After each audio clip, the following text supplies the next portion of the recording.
श्रीमन नारायण। राजा जनक विदेह हैं, देहगत संबंधों पर निष्ठा नहीं रखते, लेकिन उस दिन जब उन्होंने भगवान श्री रामचंद्र जी को देखा तो सजन सगे प्रिय लागहि जैसे, उनको भगवान में भी अपने स्वजन का दर्शन होने लगा।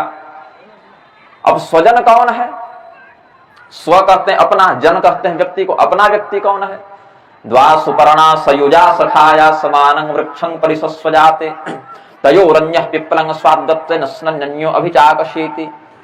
इस संसार रूपी वृक्ष में रहने वाले दो पक्षी हैं, आपस में सगे हैं, स्वजन हैं, सुंदर पंख वाले हैं।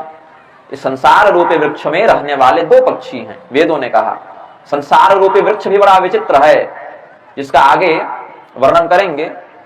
उत्तरकांड में जो वेद स्तुति है उसमें जय सगुण निर्गुण रूप रूप अनूप भूप शिरोमणि, उसके प्रकरण में आगे प्रसंग अगर बना आगे के सत्रों में तो उसका व्याख्यान करेंगे संसार वृक्ष का। अनेक पर्ण सुमन घने संसार विटप नमाम है, जो कहा ना वेदों ने। भगवान संसार रूपी वृक्ष को, अश्वत्थ नारायण को हम प्रणाम करते हैं। संसार विटप नमाम है, वहां इसका विस्तार से वर्णन करेंगे। संक्षेपतः सामान्य वृक्षों की जड़ नीचे की ओर होती है और उनका विकास ऊपर की ओर होता है। सामान्य वृक्षों का विकास ऊपर की ओर होता है, जड़ नीचे की ओर होती है।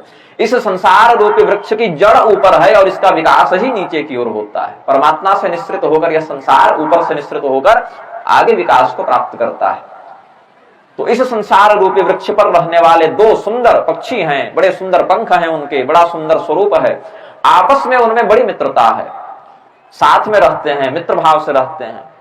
एक पक्षी उस वृक्ष में लगे हुए मीठे फलों को खाकर कभी सुखी हो जाता है, कड़वे खट्टे तीखे फलों को खाकर कभी दुखी हो जाता है। दूसरा पक्षी न मीठे फलों को खाता है न कड़वे फलों को खाता है, वो केवल देखता रहता है, देखता रहता है। और एक स्थिति ऐसी बनती है जब वह थक जाता है, कड़वे और मीठे फलों को खाता खाता दूसरा पक्षी थक जाता है और ऊपर देखता है, तो वो जो पक्षी है वो न कड़वा खा रहा है न मीठा खा रहा है, न उसको सुख है न उसको दुख है, वो निर्लेप भाव से। तो इसको विचार होता है कि हम भी इसके जैसे बन जाएं, तो ये बार बार सुखी और दुखी होने से बच जाएंगे, ये झंझट खत्म हो। ऊपर वाले पर जो पक्षी केवल देख रहा है, कुछ खाता पीता नहीं, उस पर जब उसका ध्यान जाता है, बड़ा ध्यान लगाकर वह जब चिंतन करता है, तो क्या बोध होता है कि मैं तो कुछ हूं ही नहीं, मैं तो बस उसकी परछाई हूं। वस्तुतः पक्षी तो एक ही है। ये बहुत रहस्य है वेदों का। तो वह जो पक्षी कड़वे और मीठे फलों को बार बार खाकर सुखी और दुखी होता है, वही जीव है। और जो कुछ नहीं खाता वो परब्रह्म है। तो यह जीव जब थक जाता है सुख और दुख को भोगते भोगते, सोचता है वो परब्रह्म कितना बढ़िया है, उसको न कोई सुख है न कोई दुख है, और ध्यान से परब्रह्म का चिंतन करता रहता है। चिंतन करते करते उसको होश होता है कि मैं तो कुछ हूं ही नहीं, जीव ब्रह्म ही बना पड़ा। निरालंबोपनिषद के अनुसार यह जीव तो ब्रह्म ही है, दूसरा है नहीं। तो बोले अभी तक हम स्वयं को अलग क्यों मान रहे थे? इति प्राथमिको भ्रम, अन्नपूर्णोपनिषद के अनुसार यही तो पहला भ्रम है कि हम अलग मान रहे थे। तब उसको बोध हुआ कि मैं तो अलग हूं ही नहीं, और जैसे ही उसको बोध हो गया वैसे ही इसकी जो परछाई का अस्तित्व था वह मिट गया, और जीव तो तत्व तो एक ही था, पक्षी एक ही था।